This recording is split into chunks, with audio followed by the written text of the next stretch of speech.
shouldn't be up there, should you?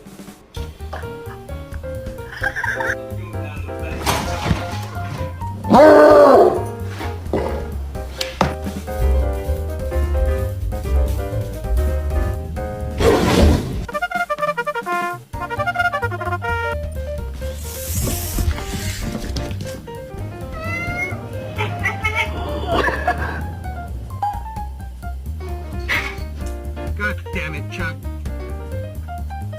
Are you fucking kidding me, bro?